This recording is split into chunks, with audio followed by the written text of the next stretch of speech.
All right, well, for those who weren't here at the last demo that I did, y'all missed out. For those that were, let me tell you, I ate breakfast today, I ate lunch today, and I ate supper today. So I don't have any plans for any intermissions. Of course, I didn't have any plans for any intermissions last demo, but so last demo, I was using my little homemade sander. Several of y'all asked about it, so I thought I'd go ahead and do a demo on that one tonight.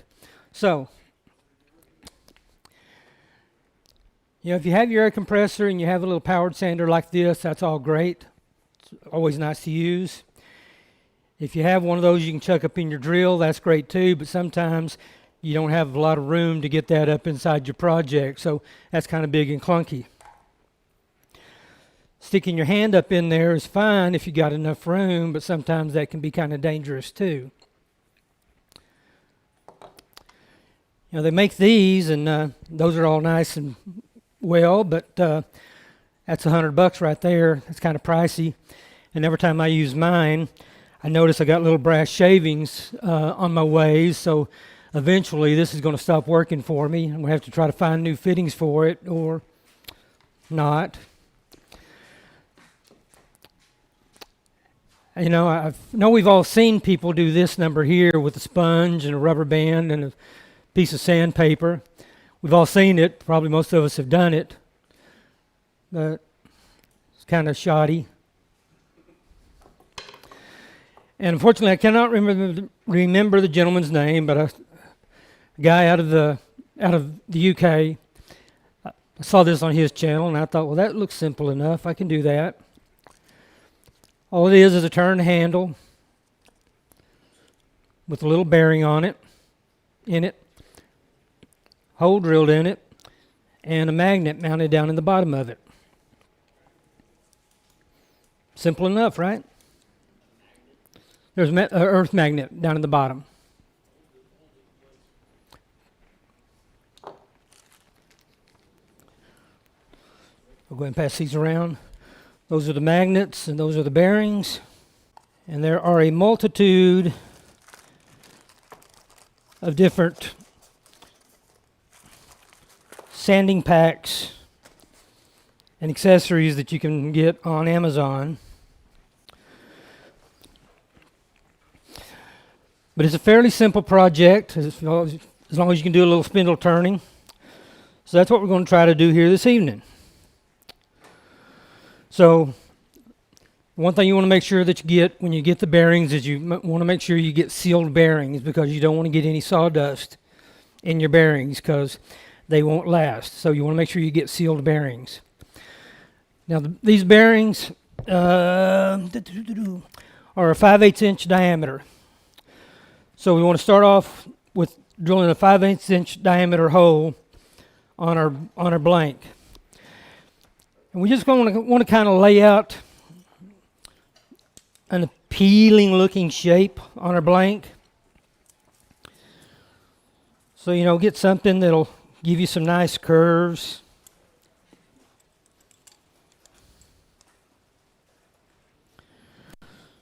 So I got my center point here for my hole.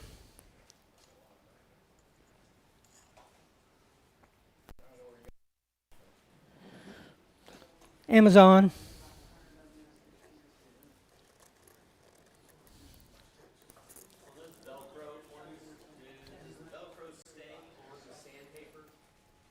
Yeah.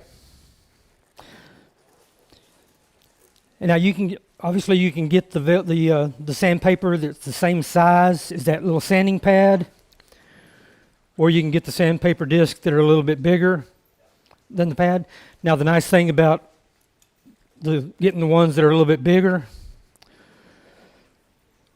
when you go and get into these coves and everything, you kind of get that little flutter action, so you can get into those coves and get a little extra sanding action going on. So makes things work a little easier.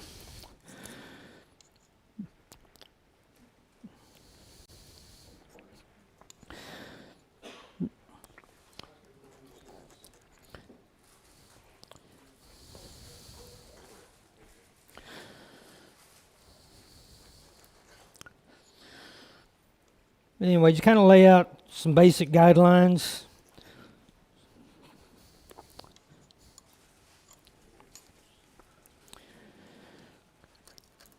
I didn't realize it until I got up here and stuck my blank on the lathe that this blank has a couple of cracks in it. Put some CA glue on it, so hopefully it will hold together for us.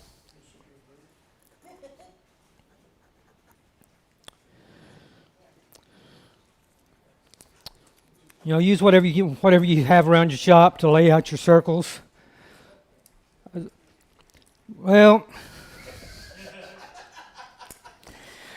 these are the gauges that they use in surgery to determine the hip joint size. So after they take out your old rotten femur, this is what they use to figure out what size hip replacement that you need. You know, after 35 years in the medical field and 13 years working in surgery, you have all kind of strange tools in your shop. I haven't seen them, but they could be, but I can neither confirm nor deny. But when you utilize the Defense Reutilization and Management Office and you place an order and you're expecting 4 crates of stuff and 4 semi-trailers pull up and you're told to make stuff go away, you make stuff go away one way or the other. That's the only one. That's the only one of those I have.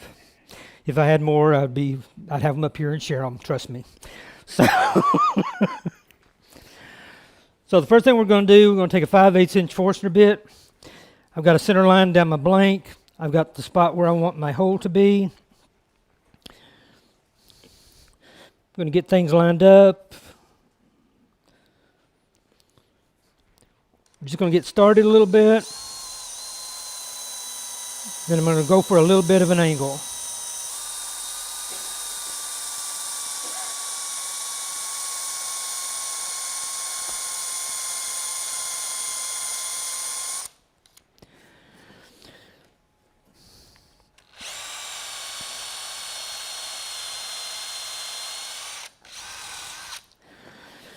Now that angle can be whatever you want it to be. I like about a 30-degree angle or so. But again, it can be whatever you want. I think the reason this one costs so much is because of this fancy little adjustable angle here. Mine doesn't have that fancy little adjustable angle. But you know what? I've got my own little fancy adjustable angle. I was made that way, so I don't need his. So, I just drilled it about, I've got maybe a little over 1/4 of an inch on the shallow side, so a little bit deeper on the other side, obviously. Now, as I turn this end of it here, I may need to go a little bit deeper, but I just want it, once I get the head end turned and shaped, I want this hole deep enough to where that bearing is just flush with the outside edge. Now let's see if we can make this thing round.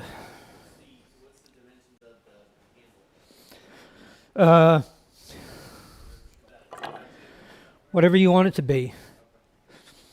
So, and again, his little handle here is kind of wimpy and dainty. So, you know, if you like to get a better grip, if you got big ape hands and you want to get a good grip on your handle, you can do that. If you want to get deeper inside your workpiece, you got to, like I said, you know, I know why people do this. You know, they want to get deep inside. You know, if you got a big vase or something and you're trying to get down at the bottom, you don't want to stick your hand deep inside that workpiece. That's dangerous and stupid. So if you want to make a deeper one that you can get down inside that workpiece with, if you want to make one with 2 handles so you can really hold on to it, that's up to you. Whatever size you want to make it.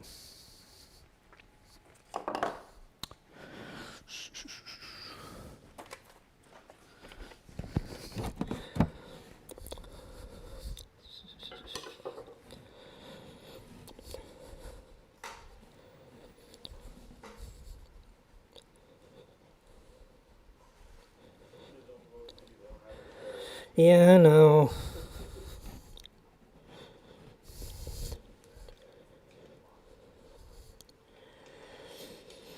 You keep saying that and you still don't have a fuse. Why is that?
This is Osage Orange, Bow Dark.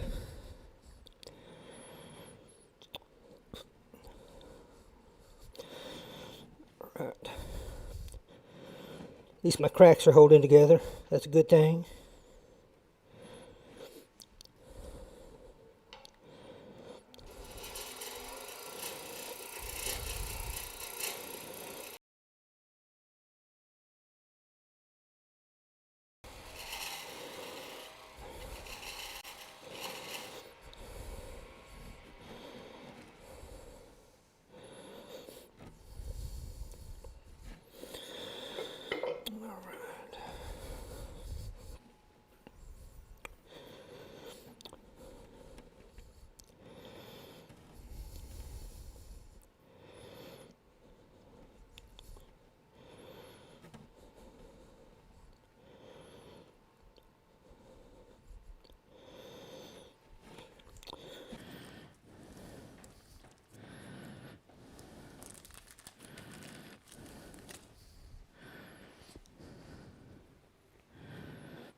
Okay, so we want to start tapering down for the head end, right about where we've got the top of that hole drilled for the bearing.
Just contour that handle to fit your hand, whatever you're comfortable with.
Of course, the speed on your sander is controlled by the speed on your lathe, so it's cool how that works.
Put a little grip on the handles so it don't go flying off in the corner somewhere.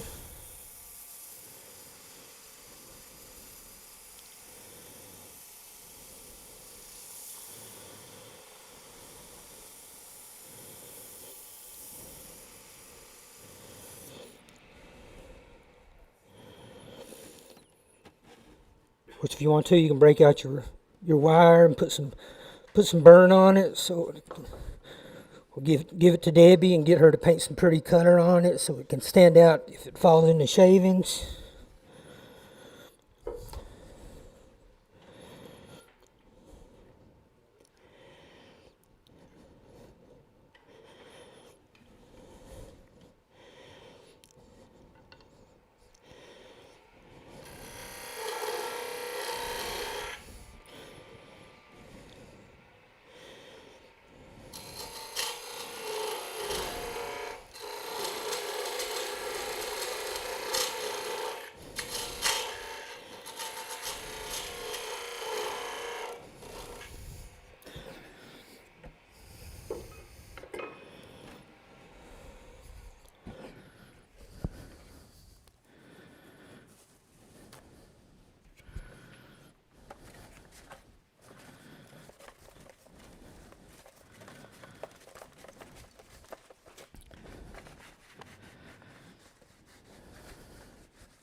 There's fog bank moving in.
Like I said, this is a pretty simple project.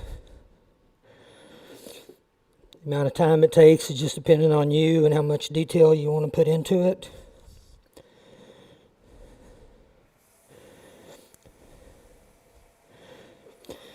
I'm just putting boiled linseed oil on it.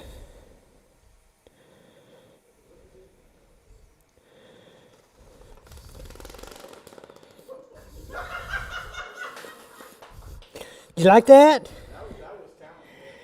Hey, I've got talent running out of my ears. You want to watch it again?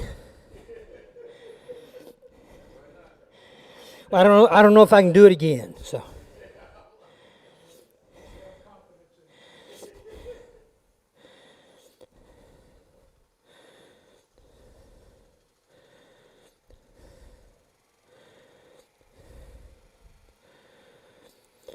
I'm a failure. Sorry.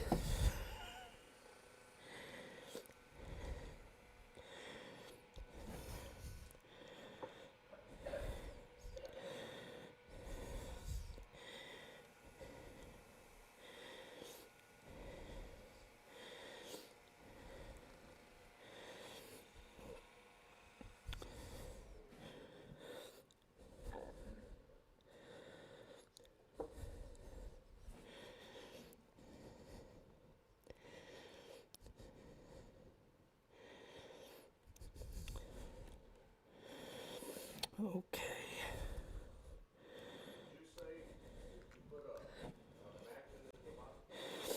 Yeah. So I'm going to put that bearing in there.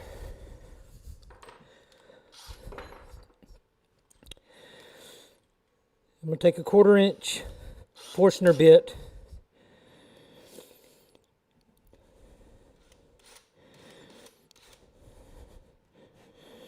Use that magnet or use the bearing to center me.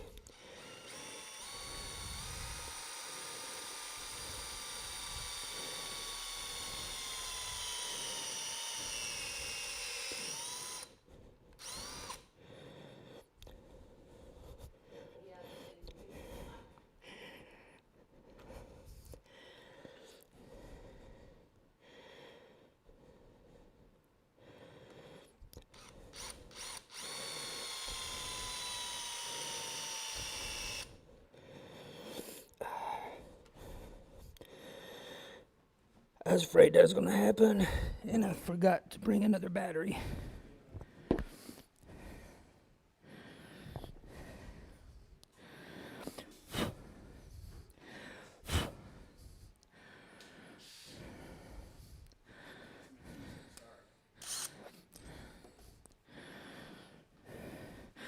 As long as it goes round and round.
That's good.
That's what happens when your depth perception is messed up. Your depth perception gets messed up when you don't have your face shield on and a chunk of bowl hits you in the face.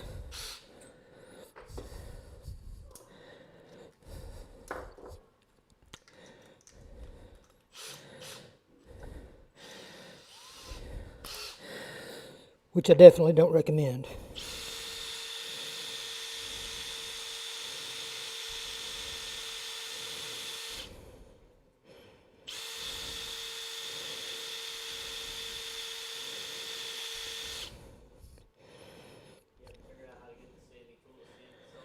No.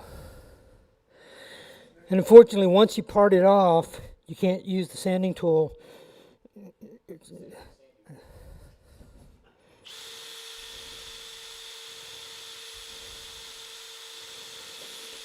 I mean, I could use the sanding tool on the sanding tool, but it's still a much slower process.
just a hair under. They fit, but for some reason this one's not wanting to. I do put a drop of CA in once I get them down in there to hold them in place.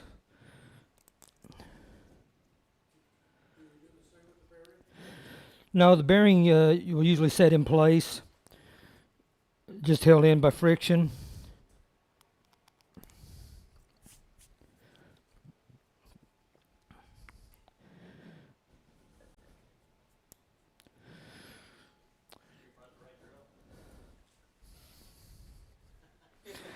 I have the right drill bit. I don't know about the right drill.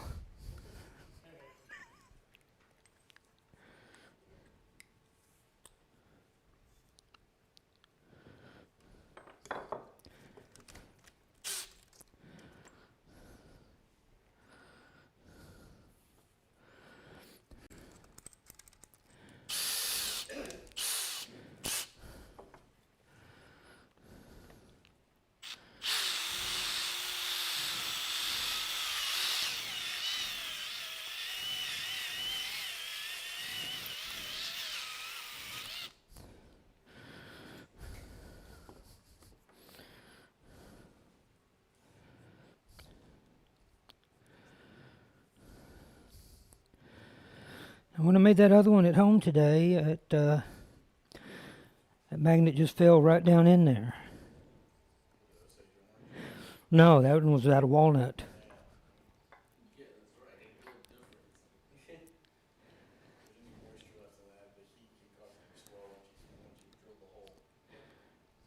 Ah, there we go.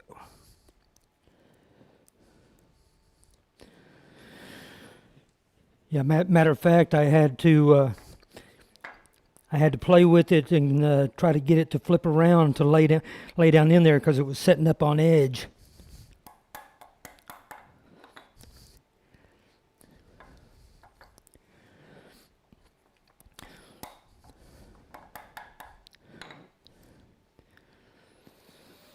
So yeah, get that magnet down there in the bottom, get it setting down nice and flat. Put a little drop of CA glue in there.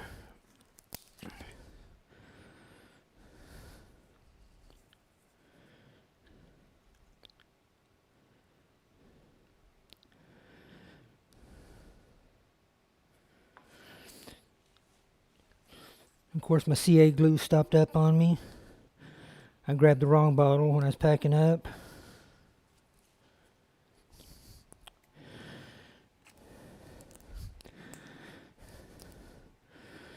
I'll have to fix that later.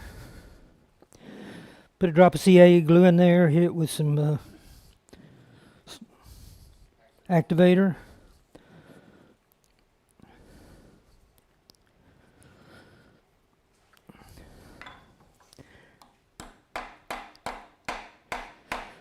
Pop your bearing in there. Always use a bigger hammer if you need to.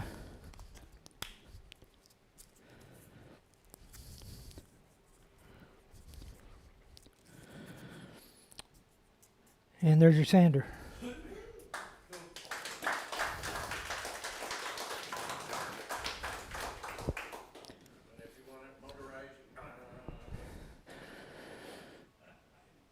put a piece of wood in here, you turn it on, and you hold it next to it. There's your motor.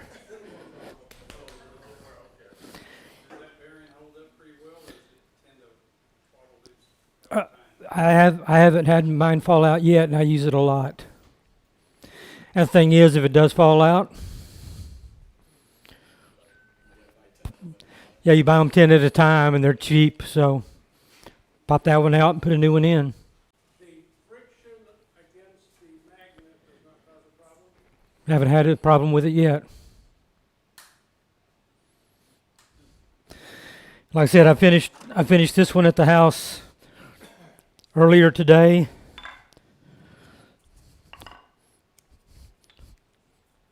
Of course, I said that, and that magnet pops right out. So normally they don't pop out on me like that, but I finished this one at the house earlier today. And actually, when I laid it out, I didn't quite get it centered. But even though, as you can tell, it's not quite centered on there, but it still works. But I can get nice and deep into a vase or a deep bowl on there, and keep my hands well clear and out of the vessel. So Centered, you can get more on one edge of the bowl. you're good. So again, you can totally customize these as any way you want to. Any other questions? Thank you.